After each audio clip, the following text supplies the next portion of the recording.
I wouldn't say it's a given. Just see Hmm. where I'm going with this, Paul, throughout. Yep. But in the latest Canary version of whatever Windows 11 Insider Program stuff, Yep. they started to make changes to the installer flow, right? The visual elements, if you will. I don't think they've Hmm. changed anything substantial under the hood yet, at least not that we've uncovered. Hmm. Why would you do that So now? what's the what's the feature referring to? Because I think Edge, I know Edge is changing the way it notifies users of updates. Mm-hmm. Like it was used to be part of the settings experience, but now it's in that browser, what's it called? Browser Essentials bit or whatever. But I'm sorry, are you saying there's a change in the way the OS is doing updates or? No, not the updates, but that new onboarding, like the Windows setup Oh, I'm experience. sorry. Yeah, yep, yep. Like, to Yeah. me, that would So indicate like bigger changes are coming because why would you? So with Windows 11, right, which is now what, three and something plus years old, I think Yeah. right? They changed the out-of-box experience for the first time, Mm-hmm. since, well, Windows 10, right? Um, but that other half of Windows setup, which most people don't see, right, has remained unchanged. I mean, visually since Windows 8, and Yeah. then architecturally since at least Windows Vista. And honestly, I think most of that stuff dates back to NT under the covers, right? As Windows shifted from 9X to 2000 XP, whatever, they uh, they went to the NT stuff, right? But yeah, so why? It's funny. People, I posted some. This is the type of thing that I'm kind of fascinated by, right? So I posted some shots over the weekend about the changes and what this Mm-hmm. means. And if you go back to Windows Vista and 7, which were very colorful and had like little bitmappy things going on, those windows that you saw in that, I'm going to call it the first run experience, right, as opposed to the out of box experience, um, were not windows. There was all bitmap. So what you were really seeing was a full screen experience with what looked like a window Yep. on top of it. Starting with Windows 8, that actually became a window, right? So now it is a window. And it went from like this colorful, bitmappy looking thing to really just unadorned, right? And my theory there is they have to fit the installer on an image that will fit on the DVD, right? Which is Mm-hmm. like 4.7 something gigabytes, isn't it, or something like that, whatever it is. And that's what drove that. So people have. I mean, I've only done, I see. I got to do this on physical. Maybe I should do that today, actually. Um, I did it in a Hyper-V VM, and so what you get is that kind of unadorned window. And so people are like, oh, why does it have arrow styling? And it doesn't. That's not what that is. If you like write software code and want to create a window, right? The most basic way to do that is literally C++, the old style Petzold, programming, Mm-hmm. whatever. And if you unadorn the window, you just give it some basic controls. That's what it looks like right now. Like it will look that way inside of Windows 10 or 11. And so my theory, once again, is like they're doing this specifically to lower the disk space use, right? They're not drawing anything spectacular. It doesn't look pretty. It doesn't have to, right? Most people never see this. Most businesses what do you call it? Automate it, right? Mm-hmm. Using whatever tools, unattended installs and so forth. So who cares what it looks like? But then again, like, why did they change it, right? I will say, one of the tips I've kind of had over the past few years with, well, maybe several years, because it was Windows 10 and 11.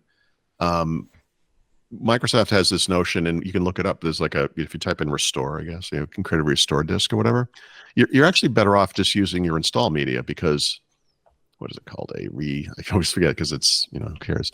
You don't need it. Recovery, I guess, a recovery disk or whatever. So a recovery disk is just as big as your Windows install media, but your Windows install media doubles as a recovery disk. So you can use it to do like a clean install or to fix problems with the computer if you can't boot into the Windows recovery environment. But the option was like way down in the corner and it was kind of hidden.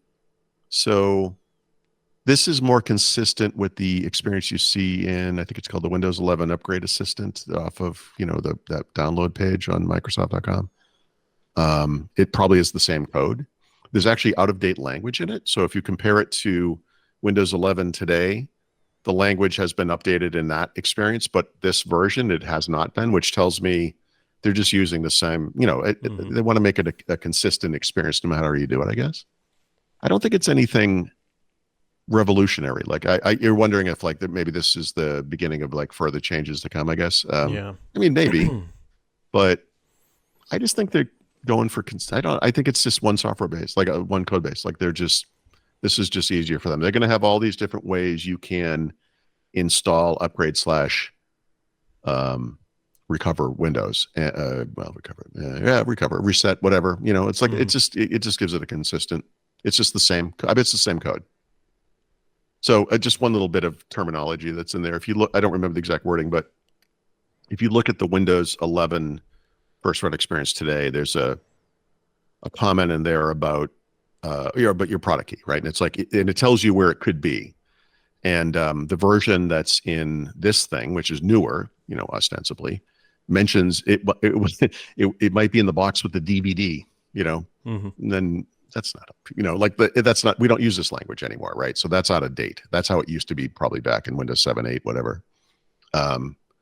So it's a work in progress. I mean, I'm going to be curious to see if it changes at all again, still, or is upgraded in some way. But I don't know. I think it's just about consistency. I think it's just, and not consistency because Microsoft cares about consistency. Because I think we have, I was gonna say a million examples of that not being the case. But it's easier for them, and it's more supportable for everybody involved, right? Businesses that have to do this, you get this consistent experiences. Individuals to a lesser degree, but Microsoft to a big degree, right? I think that's all it is. That's my guess. Yeah. That's how I spent my weekend. Well, it's part of it. Bitmaps, yeah. The other, I find this interesting, but I'm sure nobody else on planet Earth will. So also in the latest new Canary build, Microsoft is finally really killing the show desktop button, which I think has been around since XP. It was originally on the left side as a little desk pad. It was thing. because it was a quick launch area. Had a couple little tiny buttons in it, and then they integrated the taskbar into one thing. Yep. And then they eventually moved it over. I can't remember, maybe 8, 7. Might have been 7 actually. Or was it Vista? I don't know. I'm not even going to waste my brain cells on that one. I have no idea. And then it was like an actual button on the bottom right corner. And then at one point they removed the line, so it was still there, but there was Windows no longer 7 had it was glass, right? Yeah. It was rectangular and tall. And then now in Windows 10 and 11, it's you kind of really just don't see it. But when you mouse over it, it's there. It's about 1/3 or 1/4 of the width it used to be. And now they've been kind of de-emphasizing it for a long time. Now that they've got Copilot over in that corner, they're probably trying to reduce accidental clickage, so they're turning it off by default in the latest Canary build. That makes sense. It's hard to hit. And it would be hard to hit Copilot, and you would hit that one a lot. Instead of getting Copilot, everything would disappear, right? Yep. I look at that and I think they're trying to, one of the OCD issues with Windows 11 is that it's not, you've got the centered thing, but it's lopsided on the sides. Yep. Because the, system tray is wider than whatever, like one of the nice things about widgets being on the left now, because it wasn't originally, remember, is that it gives you a little bit of a visual offset. It is a little more symmetrical or whatever. I feel like I think there is a UI change coming. I hope it's not just seriously like a blatant Mac ripoff, but we've seen these kind of indications that maybe there's going to be something like that, where this thing becomes like a Mac-like. Yeah, we don't know. Like it's combo dock menu bar. We don't really know, but it might be that. I think they're struggling to figure that bit out. Like I like you use it like centered, right? You don't change that. No, it's centered. I know some people who change it, like they can't deal with that for some reason, but I kind of like it. But I especially in the early days of 11, it was like so skewed looking. It was almost like it was going to fall off the side. I think they're just trying to balance it out visually. They're doing something. Yeah. I mean, we can only speculate. They don't really talk about what they're doing. I mean, even Copilot, they've sort of described as an experiment in positioning. Like, let's put it over here and see, how people react to that. Mm-hmm. So it's, Yeah. Interesting. Yep. Minor programming note, which Paul will now learn about. I'm headed to the office tomorrow, so we won't be back tomorrow.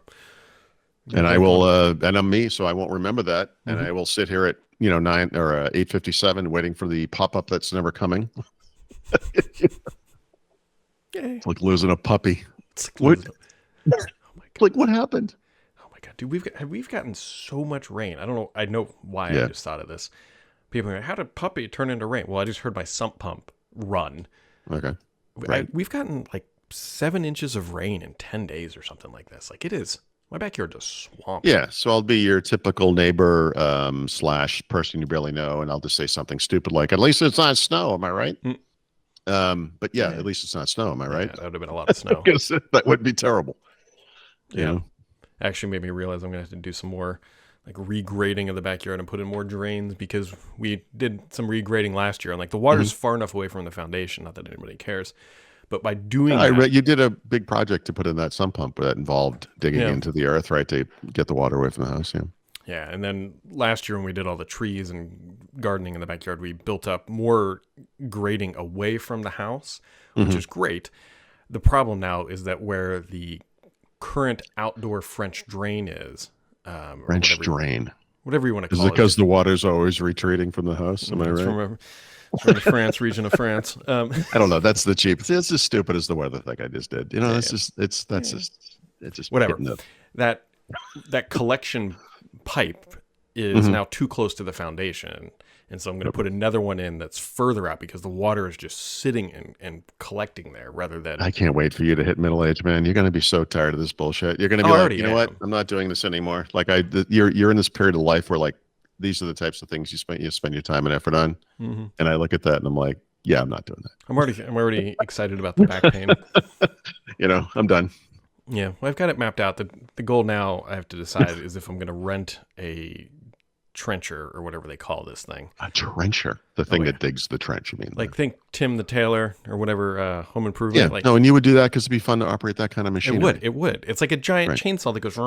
I've rented one before. And like but- you literally don't need it, but it's like, you know what? You can make the case that you do, and who's going to argue? Yeah, about it? so this is one where I need it for all of like 30. So if I rent it, I need it for 30 minutes. It's only going to take 30 minutes to dig this. Yep. Yep. Do Or they have if I do 30-minute it by rentals? hand, or it'll is it take like 3 hours. So it's like, Right. Well, they must have half-day rentals, right? no, they do. a But thing. then like you got to go get it, and then you got to coordinate it. Then you got to be ready. Like if I just got there with a shovel, which I did last time and worked fine, it's Sure.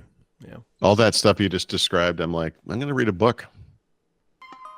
You know, who cares?